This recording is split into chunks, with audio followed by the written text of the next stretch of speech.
You have asked me for the story of Blackwood, and though my voice is old and cracked as the winter ice upon the stream, I shall tell it. It is not a tale for the faint of heart, nor for those who seek neat endings and moral clarity.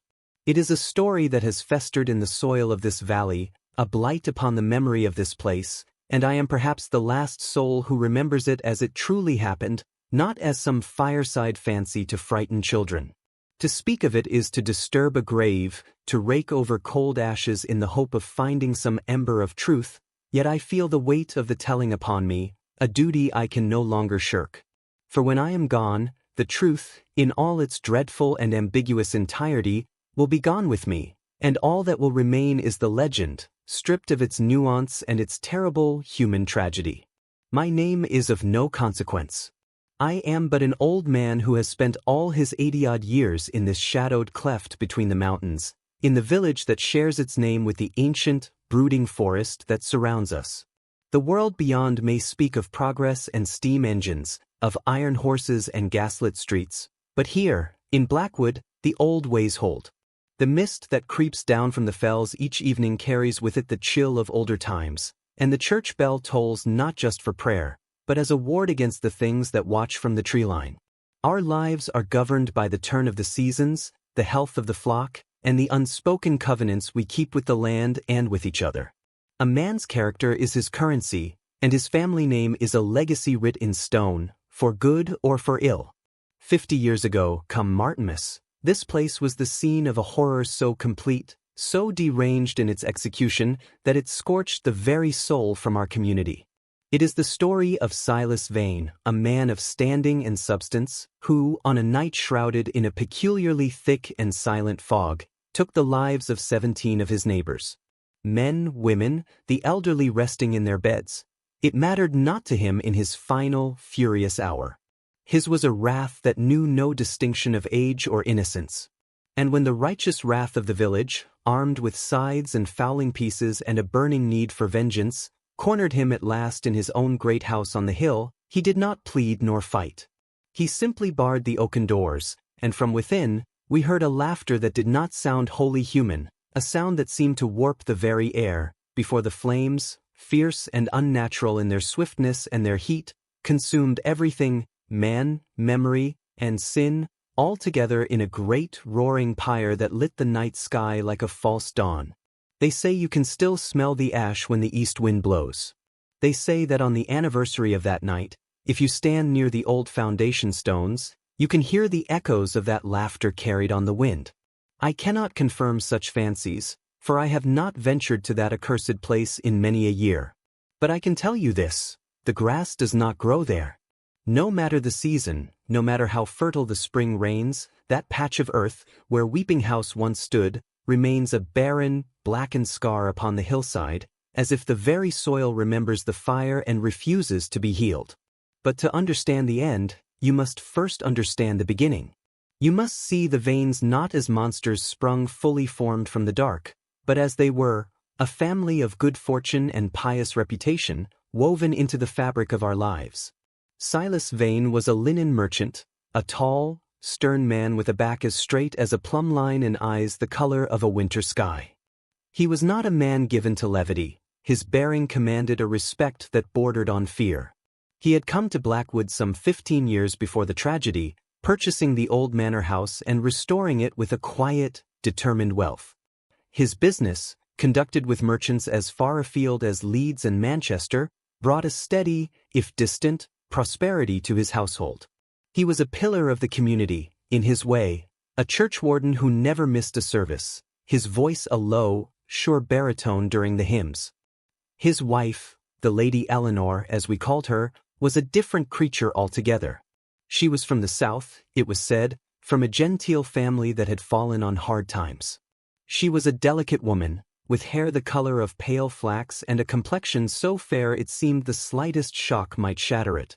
There was a perpetual sadness about her, a melancholy in her large, blue eyes that we, in our provincial simplicity, mistook for the refinement of a lady unaccustomed to our rough northern ways.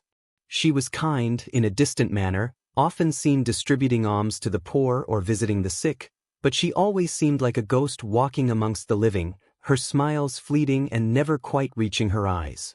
She loved her children, of that I am certain, but even that love seemed a burden to her, a fierce and desperate thing that caused her pain. They had 2 children, Thomas and Agnes, quiet twins who were a perfect mirror of their parents' strangeness. They were perhaps 10 years old when the first shadows began to gather. They were beautiful children, with their mother's fair hair and their father's piercing eyes, but they were seldom seen without their mother's hand upon a shoulder or their nurse close behind. They did not run and shout with the other village children. They did not play stick and hoop or chase dogs through the lanes. They walked, sedate and silent, their gazes taking in everything with an unsettling, ancient comprehension. They spoke only when spoken to, and their replies were always precise, polite, and utterly devoid of a child's warmth. There was an air of secrecy about them, a sense that they shared a world entirely their own, a world into which no one else was permitted to see.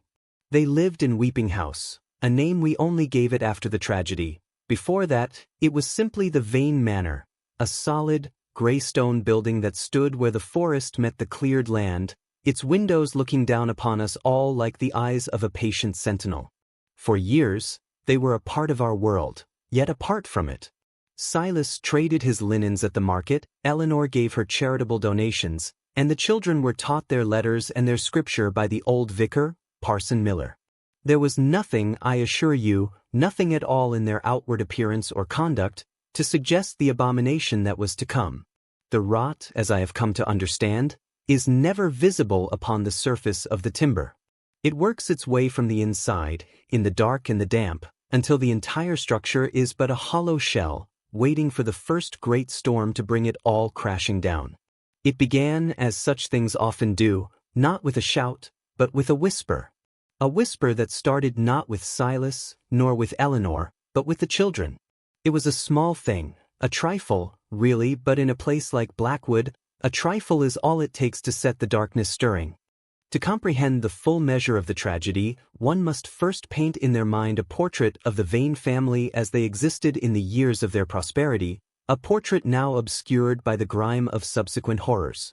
The manor, which would later be christened Weeping House by the terrified populace, was then known simply as the Vane Manor or, more formally, as the Grange.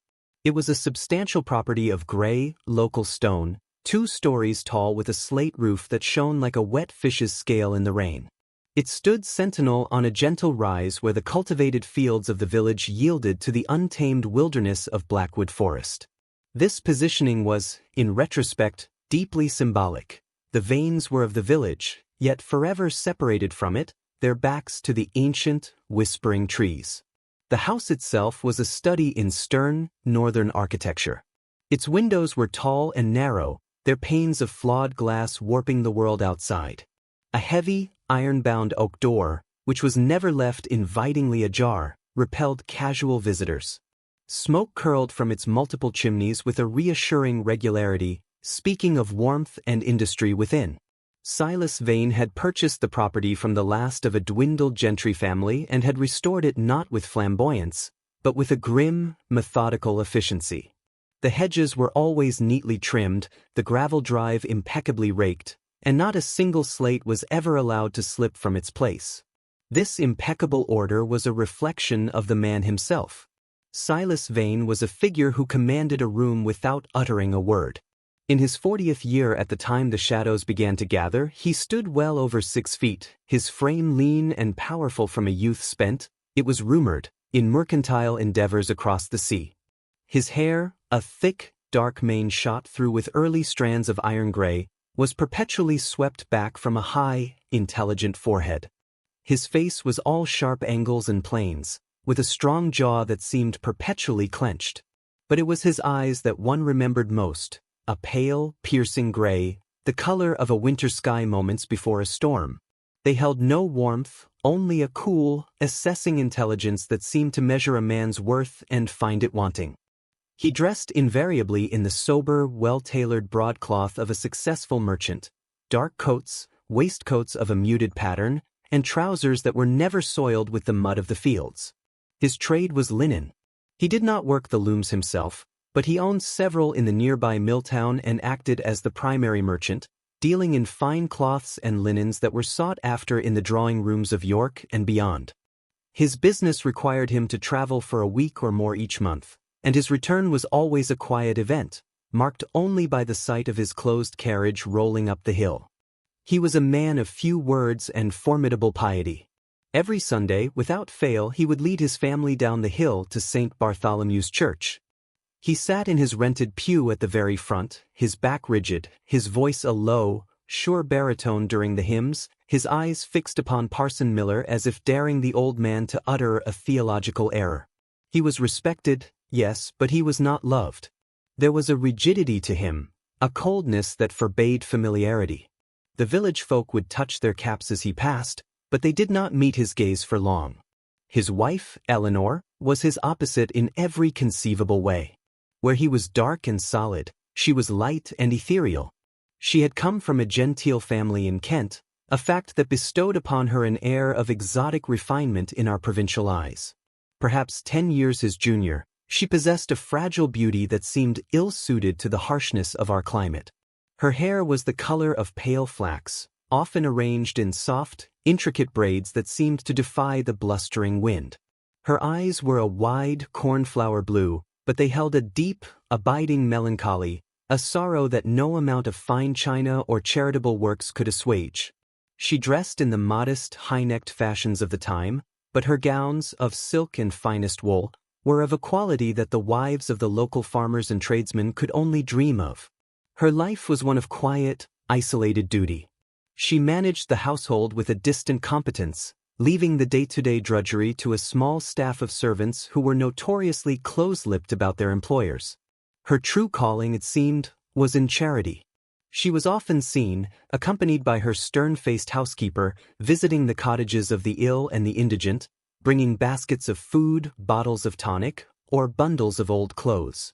She spoke little during these visits, her voice a soft, cultured murmur. The recipients of her charity were grateful, yet they too felt the unbridgeable distance. She was a painting of a saint, beautiful and benevolent, but untouchable.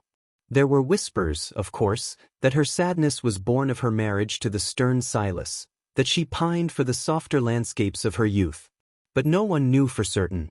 She was a locked cabinet, and the key had long been lost. Then there were the children, Thomas and Agnes. The twins were the greatest mystery of all.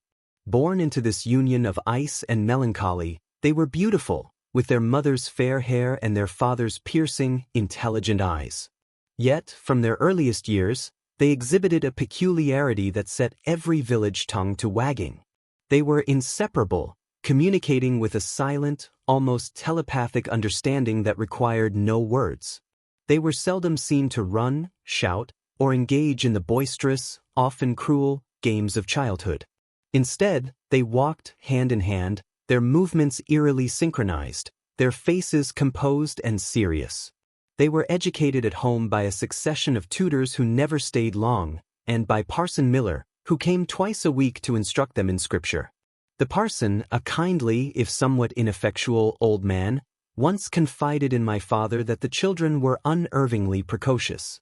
"They learn with a frightening swiftness," he said, shaking his head, "but they ask questions of a most peculiar nature. Concerning the nature of souls, and where God resides when the church is empty, and whether the spirits in the forest are of the same substance as the Holy Ghost. It is not natural for children to ponder such things. They were polite always, but their politeness was a wall. Their eyes, those old knowing eyes, would follow you, seeming to strip away the layers of civility and see the raw, unvarnished truth beneath. The other children of the village instinctively shunned them, not out of malice, but out of a primal, unspoken fear. The Vane twins did not belong to the world of stickballs and muddy knees. They belonged to the silent, ordered world of their manor house, to the shadowed periphery where the cultivated garden met the edge of the ancient, watching wood. And for a long while, this was the accepted order of things. The strange, wealthy family on the hill, a subject of curiosity and some awe, but not yet of dread. The foundation, however, was beginning to crack. The first, almost imperceptible fissure appeared not with the master of the house, but with a simple village boy named Samuel Hodge. The incident with young Samuel Hodge began as a thing of minor mischief, the sort of childish altercation that in any other circumstance would have been forgotten by supper time. It was a crisp afternoon in late October, the air sharp with the scent of decaying leaves and wood smoke. The twins, Thomas and Agnes, had been walking, as was their custom, along the lane that skirted the edge of Blackwood. They were perhaps 50 yards from the ancient, gnarled oak we called the Hanging Tree, a name bestowed from some forgotten tragedy of a prior century. Samuel Hodge, a stout, freckled boy of 12 with more courage than sense, had been tasked with minding his family's geese and, bored with his duty, sought amusement. What precisely was said remains a matter of conjecture. The only witnesses were the geese and the silent trees. But it is believed that Samuel, emboldened by the presence of his friends who lingered at a distance, called out to the twins. He mocked their precise, matching clothing, their linked hands, their silence. He is said to have dared them to speak, to play, to prove they were not mere porcelain dolls. According to the other boys, who were too far to hear clearly but close enough to see, Silas Vane stopped walking. He turned his head slowly toward Samuel. He did not speak. He simply looked. Agnes, standing beside her brother, did the same.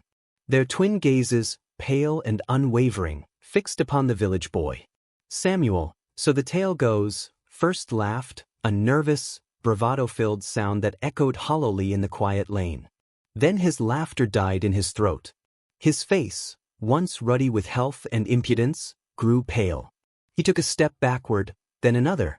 He did not utter another word.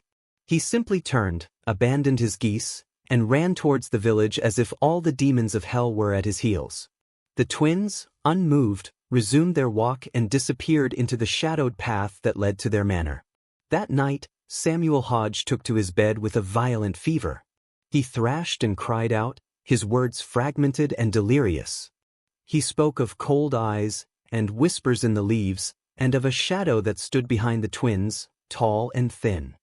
The village physician, a pragmatic man named Dr. Brewer, was summoned. He bled the boy, applied leeches to his forehead, and prescribed a draught of laudanum.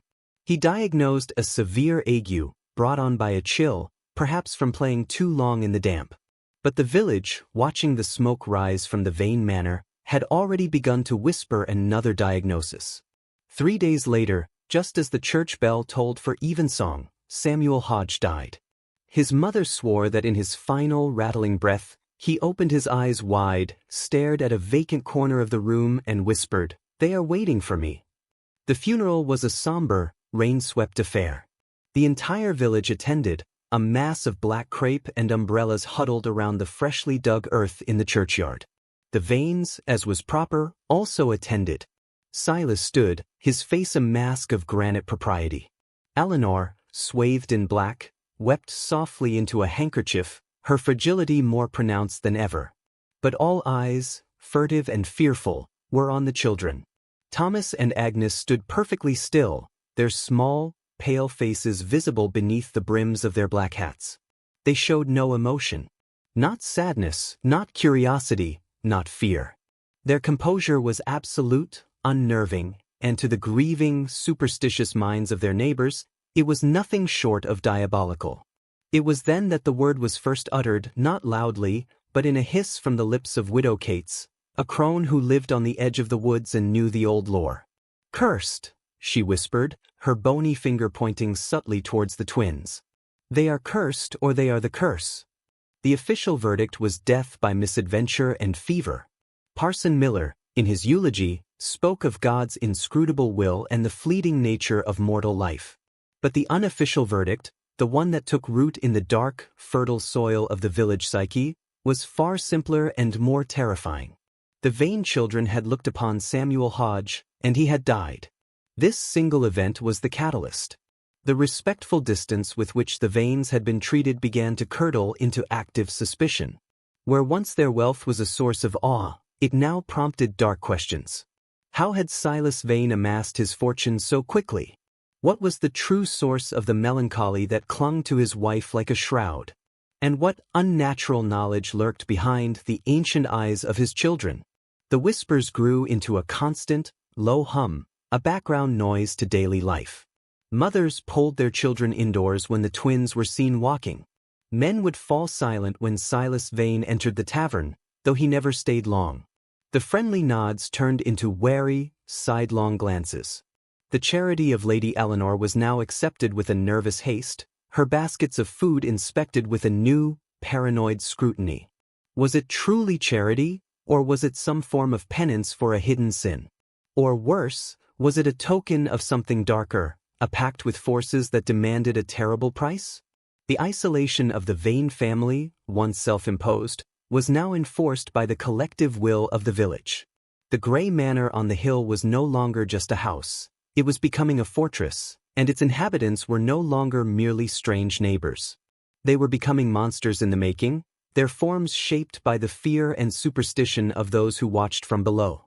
And as the first true winter gales began to howl down from the fells, a new, more tangible fear took hold, one that struck at the very livelihood of the village. The rot was no longer just a metaphysical concept, it was beginning to show in the world of flesh and blood. The winter that followed the death of Samuel Hodge was one of singular severity. It was as if the very elements had conspired with the growing dread of the village, wrapping Blackwood in a shroud of ice and perpetual twilight. The days were short and leaden, the sun a pale, weak coin behind a veil of cloud. The nights were long and alive with the sound of the wind, which did not howl so much as it whispered through the keyholes and down the chimneys, carrying with it the scent of pine and frozen earth. It was during this season of suspension, when the world seemed to hold its breath, that the misfortunes of the Vane family began to multiply, and with them, the conviction of the village that a blight had settled upon them all. The first and most tangible sign was the fate of the Vane livestock. Silas kept a small but fine herd of dairy cows, creatures known for their placid temperaments and rich yield. One morning, the cowherd, a simple but honest man named John Stapleforth, arrived at the byre to find all 6 beasts dead in their stalls. There was no sign of struggle, no evidence of poison or disease. They lay as if they had simply chosen, in unison, to lie down and cease living. Their eyes were wide and glassy, their bodies already stiffening in the pre-dawn cold. Dr. Brewer was summoned from the village and could find no physical cause. A sudden palsy of the heart, he declared, though his tone lacked conviction. The villagers, when they heard, had another name for it. They called it the evil eye, and they glanced nervously towards the manor house, where the twins were said to have a window that looked directly down upon the byre. This was followed by a series of smaller, yet equally unnerving events. A prized hunter belonging to Silas Vane went lame without cause. The well in the kitchen yard, which had never before run dry, yielded water that was brackish and foul. Then came the fire in the linen storage shed. It started in the dead of night, a sudden, fierce conflagration that consumed a significant portion of Silas's finest cloth, the very foundation of his wealth. It was deemed an accident, a spark from the hearth, perhaps. But the speed and intensity of the blaze, contained so neatly to that one building, fueled whispers of a more supernatural agency. These domestic tragedies wrought a visible change in Silas Vane. The stern, composed merchant began to fray at the edges. The rigid set of his shoulders acquired a permanent stoop, as if bearing an invisible weight. His business, once so robust, began to suffer. Orders were delayed or lost. The quality of the linens he received from the mills was suddenly, inexplicably, inferior. His monthly journeys, which had once been a symbol of his far-reaching influence, now seemed like desperate attempts to shore up a crumbling enterprise. When he was in residence, he became a recluse. He no longer attended church with the same iron regularity. On the rare occasions he was seen in the village, his face was haggard, his famous gray eyes now burning with a suspicious, paranoid light. He spoke to no one, his gaze darting about as if expecting an attack from every shadowed doorway. His wife, Eleanor, fared worse. The delicate melancholy that had always clung to her deepened into a profound despondency. She ceased her charitable visits entirely, becoming a virtual prisoner in her own home. The servants reported that she spent her days in her sitting room, staring out the window at the bleak winter landscape, her Bible lying unopened in her lap. She took little interest in the management of the house or the education of her children. It was said she started at the slightest sound, and that her once soft voice was now rarely heard above a tremulous whisper. The death of the Hodge boy, followed by the rapid unraveling of their fortunes, seemed to have broken some final, vital thread within her. She was a ghost in truth now, haunting the corridors of the house her husband's ambition had built. And through it all, the children, Thomas and Agnes, remained unchanged. Their serene silence, their linked hands, their ancient, knowing eyes. These things, which had once been mere peculiarities, now seemed in the context of their family's collapse to be something monstrous. They were often seen standing at the high windows of the manor, looking down upon the village, their expressions unreadable. They did not seem distressed by their father's failing business or their mother's crumbling sanity. If anything, they appeared attentive, as if they were observing the playing out of a predetermined script. The final, damning connection was made with the harvest. The autumn had been wet, and the wheat was thin, but it was the storage of it that proved catastrophic. In granaries across the village, the grain, usually safe and dry, was found to be riddled with a strange, black mold that none of the older farmers could identify. It spread with unnatural speed, turning precious food into a foul, useless dust. The blight was not universal. It struck the stores of those who had been most vocal in their condemnation of the Vanes. The Hodges lost their entire supply. So did the families of the boys who had been with Samuel on the day of his fateful taunt. The correlation was too precise to be ignored. The curse was no longer confined to the Vane property. It was leaking down the hill, a miasma of ill fortune that poisoned everything it touched. The village, gripped by a cold, superstitious terror, began to actively shun the family. Tradesmen were reluctant to deliver goods to the manor. The postboy would leave the mail at the gate rather than ride up the drive. The vicar, Parson Miller, a man increasingly troubled by the dark turn of events, felt it his Christian duty to intervene. He saw a family in crisis, a soul in peril in the form of Silas Vane, and a flock descending into the sin of hatred and fear. He resolved to make a visit to the Grange, to offer counsel, prayer, and if possible, a path towards reconciliation. It was a decision born of compassion and duty, but it would prove to be the spark that ignited the powder keg. The day Parson Miller chose to call upon the Grange was a day of oppressive stillness, the kind that presses upon the eardrums and sets the nerves on edge. The low, gray sky seemed to trap the smoke from the cottage chimneys, creating a pall that hung over the village like a shroud. I was a young man then, helping my father mend a stone wall not far from the lane that led up to the Vane property. We saw the parson, a stout, kindly figure in his black coat and white neckcloth, walking with purpose, his Bible clutched in one hand. He nodded to us, his face set in an expression of grim resolve, and turned up the gravel drive. We watched him until he was a speck of black against the gray stone of the house, saw him raise the heavy knocker and let it fall. The sound, a dull, percussive thud, seemed to be swallowed whole by the dense air. After a long moment, the door was opened not by a servant, but by Silas Vane himself. Even from a distance, the change in the man was shocking. He seemed to have aged a decade in a few months. His clothes, usually so immaculate, were disheveled, his waistcoat unbuttoned. His dark hair was a wild mane about his head. We could not hear the words exchanged, but we saw the parson gesture, his movements placating, his posture that of a man offering solace. We saw Silas Vane shake his head, a sharp, jerky motion. His response, though unheard, was clearly a refusal. The parson persisted. He took a step forward, as if to enter. It was then that Silas Vane erupted.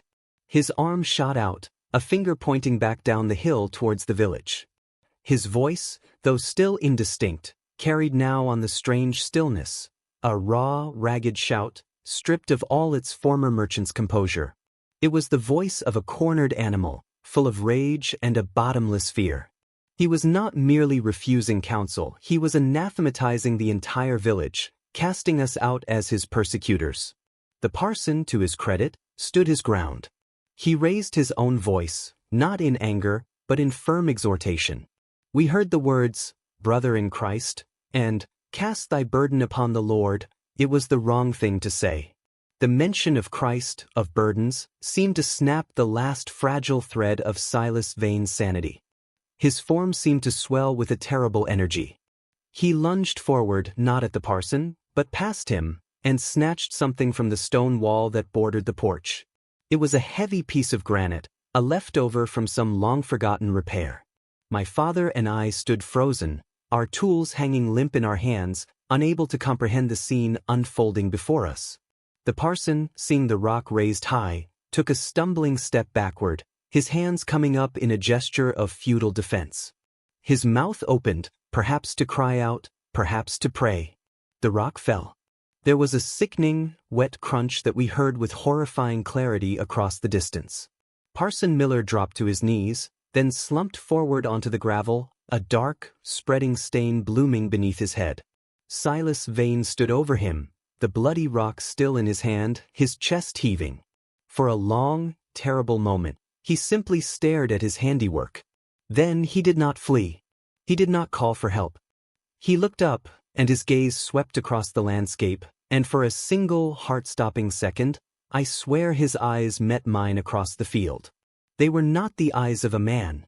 They were voids, windows into a chaos so absolute it chilled the very marrow in my bones. He turned, walked back into his house, and closed the door with a calm, deliberate finality. The silence that followed was more terrifying than the violence. The world seemed to have stopped. My father, his face ashen, finally found his voice. "God in heaven," he whispered. "Run. Sound the alarm." I ran. I ran as I have never run before or since, my boots pounding on the hard earth, my breath tearing in my lungs. I did not shout. I could not form the words. I burst into the tavern, where a few men were taking their midday ale, and could only gasp and point back up the hill. It was the tavern keeper, seeing the sheer, primal terror on my face, who grabbed my shoulders and shook me. "What is it, lad? Speak." "The parson," I choked out. "Silas Vane. He's killed the parson." The news spread through Blackwood with the speed of a wildfire. The murder of a man of God was an unspeakable sacrilege, a crime that shattered the very order of the universe. The fear that had been simmering for months now boiled over into a pure, righteous fury. The death of Samuel Hodge could be whispered about. The failing fortunes of the Vane family could be watched with grim satisfaction. But this was a declaration of war. The monster on the hill had shown his true face, and the time for whispers was over. Men poured from their homes and workshops, their faces set in hard, grim lines. They armed themselves with whatever was at hand: scythes, wood axes, hay forks, a few ancient fowling pieces. There was no riotous shouting, only a low, determined murmur. They were no longer a collection of frightened villagers. They were a posse comitatus, an instrument of God's and man's justice. They gathered in the square, a bristling, silent mass of humanity, their eyes fixed on the gray manor house that stood against the dark line of the forest. The storm of their wrath had been brewing for a long, terrible year. And now it was about to break. The mob, a creature of grim purpose and bristling steel, moved up the hill towards the Vane manor. There was no leader, only a collective will, a shared understanding that the cancer festering in their midst had to be cut out. They did not run. They advanced with a terrible, deliberate pace, their boots crunching in unison on the frozen gravel. My father, his face a mask of grim duty, had taken a stout ash cudgel from our woodpile and joined them. I, a young man caught between terror and a morbid compulsion to witness, followed at the rear, my heart hammering against my ribs like a trapped bird. We had not yet reached the house when the first scream tore through the afternoon silence. It came not from the manor, but from the direction of the Hodges' cottage, which lay just off the main lane. It was a woman's scream, high and piercing, filled with an agony that transcended mere fear. The head of the mob faltered, men turning their heads, their weapons lowering in confusion. Then a man burst from the cottage door, his shirt front drenched in crimson. It was the miller, a guest at the Hodges in their time of mourning. He took 2 stumbling steps into the yard, his hands clutching at a gaping wound in his belly, before collapsing face-first into the dirt. From the doorway emerged Silas Vane. He was a vision from a fever dream. He had shed his fine coat and waistcoat, standing in his shirt sleeves, which were now stained dark with blood, both old and fresh. In one hand he held a long, wicked-looking billhook, the kind used for clearing brush, its curved blade glistening red. In his other hand was a hatchet. His face was no longer contorted with rage, but was instead a placid, empty mask. His eyes, those pale gray windows, held no emotion, no madness, no triumph. They were simply efficient. He looked upon the gathered mob at the gate of his property not as a threat, but as a task to be managed. He had not been in his house when he killed the parson. He had been lying in wait. A great roar went up from the men. The sight of their murdered neighbor, the brazenness of the killer, shattered their brief hesitation. They surged forward. But Silas Vane did not stand and fight. He turned and, with a startling, fluid speed, melted between two outbuildings and into the copse of trees that bordered the Hodge property. What followed was not a single battle, but a slow, methodical hunt that stretched into the gathering twilight, a hunt where the roles of hunter and prey were terrifyingly fluid. The mob, enraged and confident in its numbers, fanned out through the village, searching every barn, every shed, every thicket. But Silas Vane knew the land, and he moved through it like a phantom. He struck next at the stable of the Red Lion Inn, where a group of men had gathered to block the southern exit from the village. He came upon them from the hayloft, dropping down amongst them like a wolf among sheep. The billhook rose and fell with a brutal, mechanical rhythm. When the others outside forced the door open, they found 3 men dead or dying, their blood soaking into the fresh straw. Silas was gone, a back window swinging open on its hinges. Panic began to erode the mob's resolve. This was not a man. This was a force of nature, a plague made flesh. He was everywhere and nowhere. He appeared from the shadows of an alley to drag a lone man searching a woodpile into the dark, his scream cut short with a wet gurgle. He was seen standing for a moment on the roof of the blacksmith's shop, silhouetted against the gray sky, before disappearing again. He targeted those who had been most vocal against him. He found the farmer who had first accused his children of the evil eye, and left his body in his own pigsty. He cornered the tailor who had refused to make clothes for the twins, and the man was found pinned to his own cutting table with shears. He moved with a preternatural purpose, a butcher culling a flock. The number of the dead climbed with each passing, terror-filled hour. 8, 12. The village descended into a scene from a medieval painting of hell. Women and children barricaded themselves in their homes, stuffing rags under doors and huddling together in the darkest corners, listening to the shouts of the men and the occasional, soul-chilling scream that punctuated the twilight. Lamps were lit, casting frantic, dancing shadows. The church bell began to toll, not for prayer, but as a desperate, clanging alarm, each peal a note of pure terror. My father and I, along with a dozen other men, were tasked with guarding the bridge over the stream that marked the eastern edge of the village. We stood there, our weapons trembling in our hands, staring into the deepening gloom of the woods on the other side. Every rustle of a leaf, every snap of a twig, sent a jolt of pure fear through us. We were no longer hunters. We were sentries waiting for a siege engine to emerge from the dark. As full darkness fell, the sounds of the hunt changed. The shouts grew more frantic, more concentrated. A cry went up from the direction of the graveyard. He had been sighted there, amongst the tombstones. The mob converged, a tightening noose of torchlight and fury. They drove him from the hallowed ground, back towards the center of the village. He was like a fox, harried by hounds, but this fox had teeth of steel and a heart of ice. He fought with a strength that seemed inexhaustible, his billhook a blur, felling another man who got too close. And then he broke through their line. He did not run towards the open fields or the safety of the distant forest. He ran with a final, desperate burst of speed, back up the hill. Back towards his home. Back towards Weeping House. The mob, its bloodlust now at a fever pitch, its numbers thinned but its rage undimmed, surged after him. They had him cornered. The fox was going to earth. They saw his dark form stumble up the steps and vanish through the great oak door of the manor, slamming it shut behind him. The sound of a heavy bar falling into place echoed faintly in the sudden silence. The men formed a wide half-circle around the house, their torches casting a flickering, hellish light upon its gray stone facade. The wind had picked up, moaning through the eaves. Inside, all was dark and silent. No face appeared at the windows. No sound came from within. The house stood as it always had, a silent, brooding sentinel. But now it was a tomb, and within it was the man who had, in one bloody afternoon and evening, slain 17 of his fellow men. The hunt was over. The siege was about to begin. A strange, collective breath was held in the throats of the men gathered around the Vane manor. The frantic energy of the chase, the raw terror of the hunt, had culminated in this: a standstill. The monster was in its lair. Before them, the house stood implacable, its windows like sightless eyes reflecting the dancing torchlight.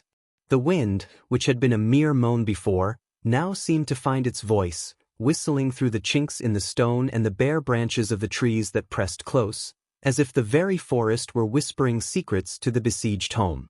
For a long time, no one moved. The men stood, their chests heaving, their weapons held tight in white-knuckled grips. They were farmers, blacksmiths, tradesmen, not soldiers. The immediate, visceral need to run down their quarry had passed, and in its place settled a colder, more calculating dread. They had seen what Silas Vane was capable of in the open. What traps might he have laid within the familiar confines of his own domain? The house, which had always been an object of curiosity and then of fear, now seemed to radiate a palpable malevolence. It was no longer a building of wood and stone, but a living entity, a fortress for the damned. My father, his face gaunt and smeared with soot and another man's blood, was one of the first to break the silence. His voice was hoarse, stripped raw by shouting. "We cannot wait for dawn. He will barricade himself in the cellars, or find some other bolt hole. We must flush him out." A murmur of agreement, tinged with profound reluctance, rippled through the crowd. The plan, such as it was simple. They would force the door. A massive oak log, intended for the winter hearths of the inn, was fetched by 4 strong men. They took their position at the foot of the stone steps, ready to use it as a battering ram. "Vane!" my father shouted, his voice cutting through the wind. "Silas Vane! Surrender yourself. There is no escape." There was no answer from within. Only the wind, and the creak of the signboard for the long-defunct grange, swinging on its iron bracket. The men with the log began their work. The first blow against the heavy, iron-banded door was a dull, solid thud that seemed to shake the very porch. Again and again they swung it, the rhythmic thump, thump, thump, a grim counterpoint to the nervous breathing of the men surrounding the house. Chips of paint and splinters of oak flew with each impact, but the door, built for a sterner age, held fast. It was during this assault that I saw it, a flicker of movement at an upper window. Not the main floor, but in the gable, a small, diamond-paned casement that likely belonged to an attic room. A face, pale and indistinct, appeared for a moment between the parted curtains. It was not the wild, blood-streaked visage of Silas Vane. It was the face of a child. Agnes. Her expression was not one of terror, but of a calm, almost detached observation. She looked down upon the scene of violence at her doorstep as one might watch a particularly uninteresting play. Then, as quickly as she had appeared, she was gone, the curtains falling back into place. A cold dread, separate from the fear of her father, trickled down my spine. Where was Thomas? Where was their mother? With a final, splintering crack that sounded like a gunshot, the lock of the great door gave way. The door swung inwards, revealing a yawning chasm of darkness. The men with the log dropped their burden and scrambled back, reaching for their axes and scythes. No one was eager to be the first across that threshold. The darkness from within seemed to be a substance, thick and velvety, swallowing the torchlight that was thrust towards it. From the open doorway, a smell wafted out, a complex, nauseating odor of old dust, dried herbs, and beneath it, the faint, coppery tang of blood. It was the smell of the house itself, the essence of the Vane family, and it was foul. "Light more torches," someone yelled. "We go in together." A dozen new flames were kindled, pushing back the oppressive gloom of the entrance hall. It was a large, flagstone space, sparsely furnished. A grandfather clock stood silent in one corner, its hands frozen at 3:15. Portraits of severe, unknown ancestors stared down from the walls, their eyes seeming to follow the intruders. A staircase swept up into the shadows of the second floor. Cautiously, a group of 10 men, my father among them, crossed the threshold. I followed at their heels, my own heart pounding so loudly I was sure it would give us away. We stood in a tight knot, our weapons raised, our torches held high, casting long, leaping shadows that danced up the walls and across the high ceiling. The only sound was the crackle of the flames and the nervous shuffle of our own feet. "Vane!" my father called again, his voice echoing in the cavernous space. "Show yourself." From the depths of the house, from a room at the end of a long, dark corridor, a sound finally came in reply. It was not a shout of defiance, nor a plea for mercy. It was laughter. It was a low, guttural sound at first, then it rose in pitch and volume, a horrid, mirthless cacophony that seemed to come from everywhere at once. It was the laughter of a soul not just broken, but shattered, the laughter of a man who had stared into the abyss and found it amusing. It echoed through the empty halls, a sound of pure, unadulterated madness that froze the blood in our veins and rooted our feet to the stone floor. The hunt was over. We had cornered our prey. But in that moment, standing in the dark, stinking hall of that accursed house, listening to that terrible sound, we were no longer certain who was the hunter, and who was the hunted. The laughter did not cease. It rolled through the silent house, a torrent of sound that seemed to have no source and yet came from every shadowed corner, from behind every closed door. It was not the laughter of a man, but the sound of a structure collapsing from within, a psychic rupture given voice.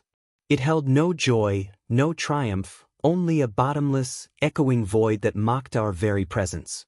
The men who had crossed the threshold with such grim purpose now stood frozen, their courage leaching away into the flagstones. The torches in their hands trembled, casting frantic, jittering shadows that made the portraits on the walls seem to twitch and leer. "By God, he is in the study," a man named Cooper whispered, pointing his scythe towards a heavy, oak-paneled door at the end of the main hall. It was from behind this door that the sound seemed most concentrated, a focal point of the madness. The laughter suddenly stopped. The silence that followed was, if possible, even more terrifying. It was a listening silence, a predatory silence. Then a new sound emerged. It was the sound of movement, a slow, deliberate scraping, as of a heavy piece of furniture being dragged across a wooden floor. Then another and another. He was barricading himself in. This act, this final, defiant gesture, broke the spell of fear that had gripped the men. The tangible reality of a physical barrier to be overcome was something they could understand, a problem for their muscles and their tools. "To the study," my father commanded, his voice regaining some of its former authority. The group advanced down the hall, a tight phalanx of light and steel. The air grew thicker, the strange, composite odor of the house, dust, herbs, blood, becoming almost overpowering. We reached the study door. It was indeed barred from within. Pushing against it yielded not an inch. The men did not hesitate this time. They set upon it with their axes and the butts of their fowling pieces. The sound of splintering wood filled the hallway, a violent counterpoint to the heavy, expectant silence from within the room. As they hacked at the door, a flicker of orange light caught my eye from under it. At first, I thought it was the reflection of our own torches. But it was the wrong color, deeper, more vibrant. And it danced. "Fire," I said, my voice a dry croak. "He's lit a fire." The men redoubled their efforts, their blows becoming frantic. The smell of smoke began to mingle with the other stenches, first a wisp, then a steady, acrid stream pouring through the cracks they were creating in the door. The orange glow from beneath grew brighter, fiercer. With a final, concerted heave, the door gave way, splintering inwards. A wave of blistering heat and thick, black smoke billowed out, forcing the men back, coughing and shielding their faces. Through the smoke, we had a fleeting, hellish glimpse into the room. Silas Vane stood in the center of his own study, his back to us. He was not facing his attackers. He was staring into a great roaring pyre that he had built in the middle of the room.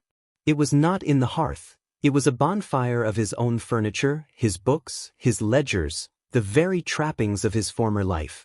The tapestries on the walls were already ablaze, the flames licking hungrily at the ceiling. And in the heart of that inferno, we saw them, the shapes of his wife, Eleanor, and his son, Thomas. They were seated in chairs, their postures eerily calm, their clothes and hair already alight, their faces turned to wax in the intense heat. There was no struggle. They had been placed there. Vane turned his head slightly, his profile illuminated by the hellish glow. His face was serene, cleansed of all the rage and paranoia that had possessed him. In that final moment, he looked like the stern, pious merchant he had once been. His eyes, reflecting the flames, held a terrifying clarity. He saw us, standing horrified in the doorway, and his lips parted. "None shall have it," he said, his voice calm, clear, and carrying perfectly over the roar of the fire. "The sin dies with the sinner." Then he took a step forward, into the heart of the conflagration. A great whoosh of superheated air threw us all backward into the hall.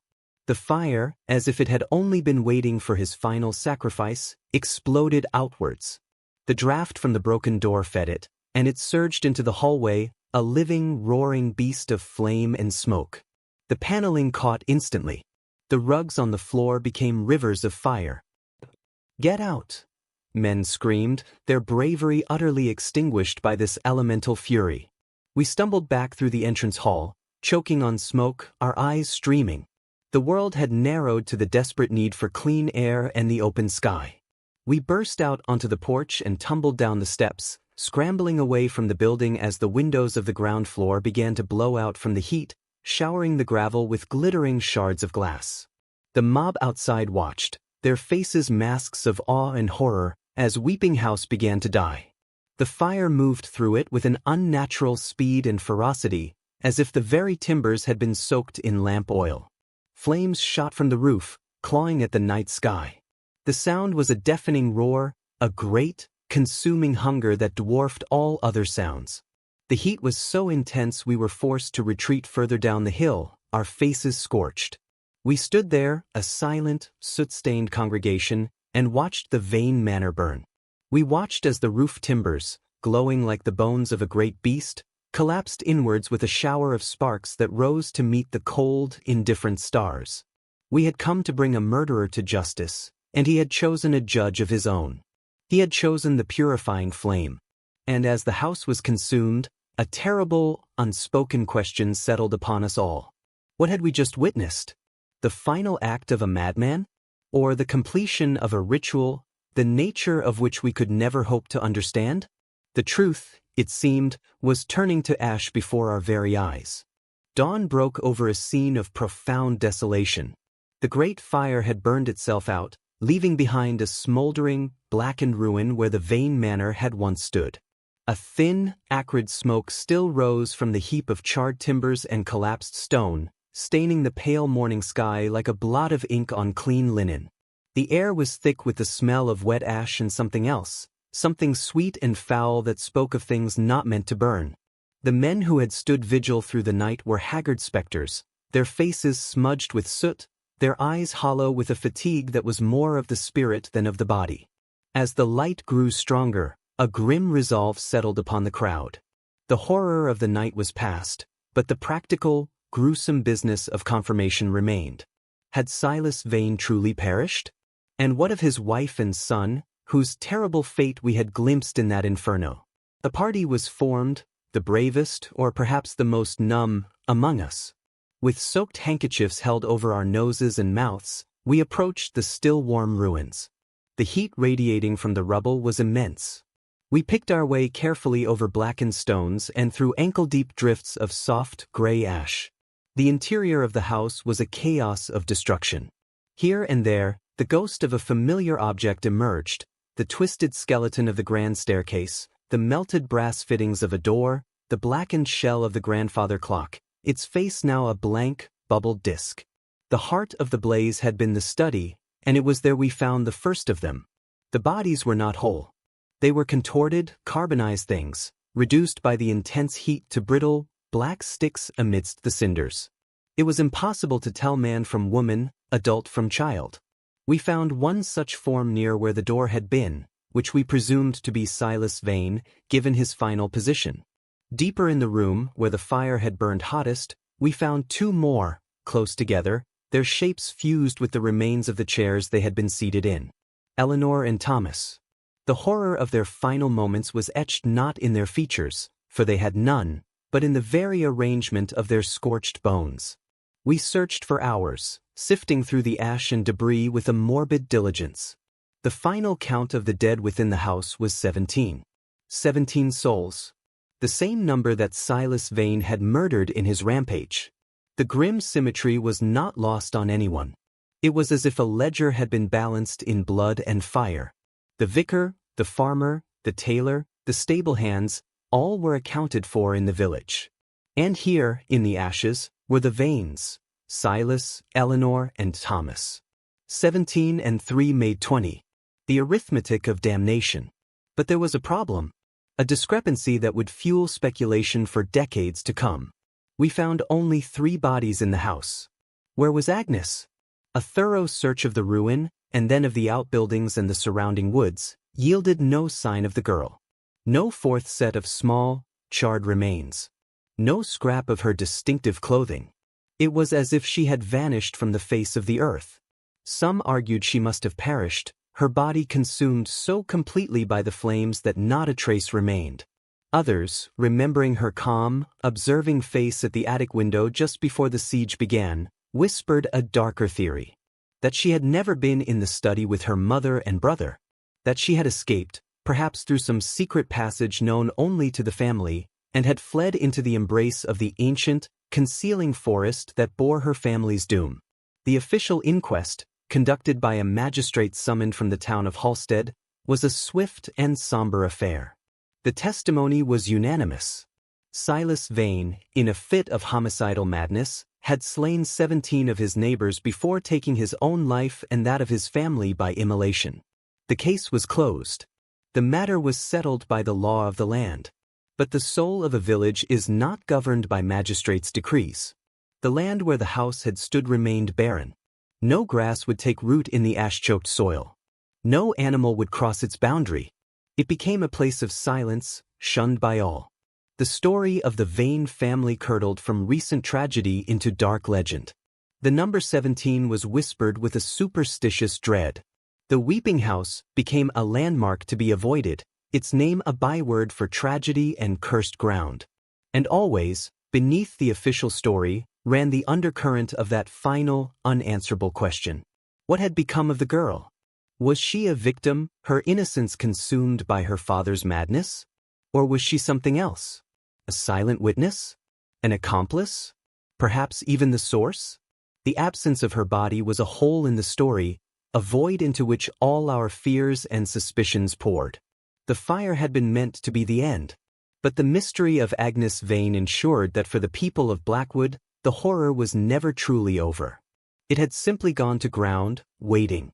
50 years have passed since that night of fire and blood. I am an old man now, the last living soul who stood in that smoke-choked hall and heard the laughter, who felt the blistering heat of that unnatural flame. The world has marched on, as it is wont to do. The railway has come to the next valley, and with it, new ideas, new people who know nothing of our local ghosts.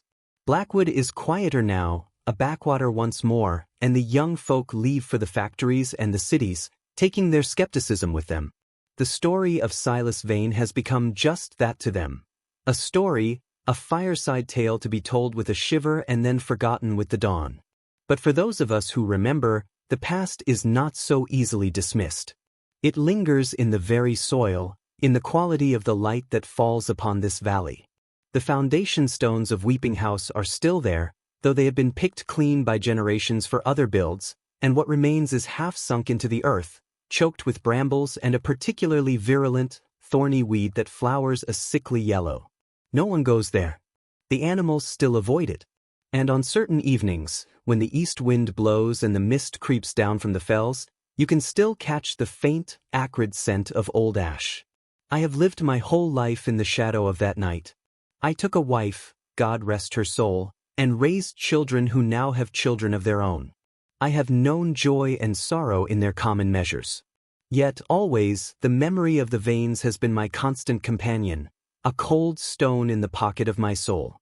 I have turned it over and over in my mind these 50 years, searching for a truth that remains stubbornly out of reach. Was it merely madness? A brain fever that seized a proud man, driving him to an unspeakable atrocity before self-immolation? This is the simplest explanation, the one that allows for sleep at night. We can lay the blame upon an organ diseased, a chemistry of the body gone awry, and thus hold the world at a safe, rational distance. But then I remember the children, their ancient, knowing eyes, the strange blight that struck only their detractors, the chilling calm of Agnes at the window as the mob gathered below.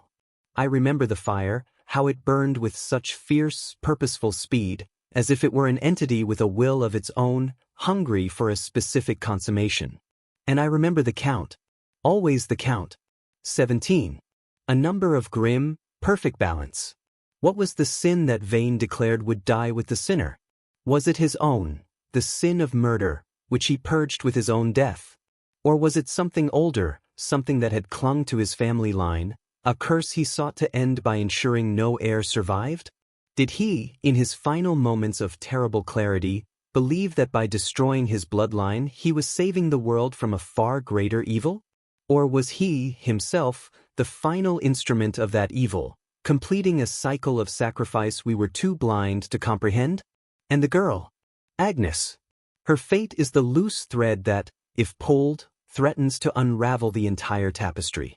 I have never seen her since that day. No one has, to my knowledge. But stories persist. A traveling tinker once swore he saw a pale woman with flaxen hair and gray eyes, living like a wild thing in the deepest part of Blackwood forest, a woman who could charm the birds from the trees and who vanished if you tried to approach her. A shepherd, caught in a sudden squall, claimed to have taken shelter in a hollow and seen a young girl who looked just like the long-vanished twin, who offered him a drink from a birch-bark cup and then was simply gone when he turned his head. Mere fancy, of course. The imaginings of minds steeped in local lore. Yet, sometimes when I walk the high path that looks down upon the village, I feel a presence. Not a malevolent one, necessarily, but a watching one. A sense that the story is not over, that we are all still players in a drama whose final act has yet to be written. The curse, if curse it was, did not die in that fire. It merely changed its form. It became the story itself, a thing of whispers and dread, a part of the landscape as permanent as the hills. So, you have asked me for the truth, and I have given you all I have to give, the memories of a frightened boy and the unanswered questions of a weary old man. I can tell you what I saw with my own eyes, and I can tell you what I felt in my own soul. But as to the heart of the matter, whether it was a man's madness or a demon's design, whether it was a tragedy concluded or a horror merely sleeping, that, I fear, is a verdict I cannot render. The truth of Blackwood is like the mist that shrouds it. You can walk through it, you can feel its cold touch upon your skin, but you can never quite grasp it in your hand. It remains, forever, just beyond your reach.